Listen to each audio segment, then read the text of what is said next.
Hi, welcome to HardReset.Info channel. In this video I'll show you how to set up the Nearby Share on your Vivo Y01 device.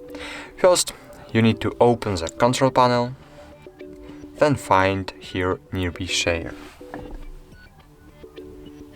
It's here, tap and hold on it, wait a while, then choose Share more easily with your contacts.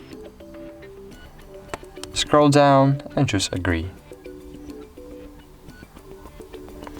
Now enable Nearby Share button. Next you can rename your device, for example Hards Vivo, and choose Rename. Then choose data usage mode, for example Wi-Fi only or Bluetooth only mode, or data, Wi-Fi and Bluetooth mode. Then you need to make your device visible.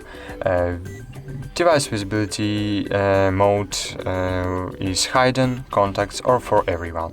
For example, I want to use everyone mode, keep everyone mode on all the time, and cool.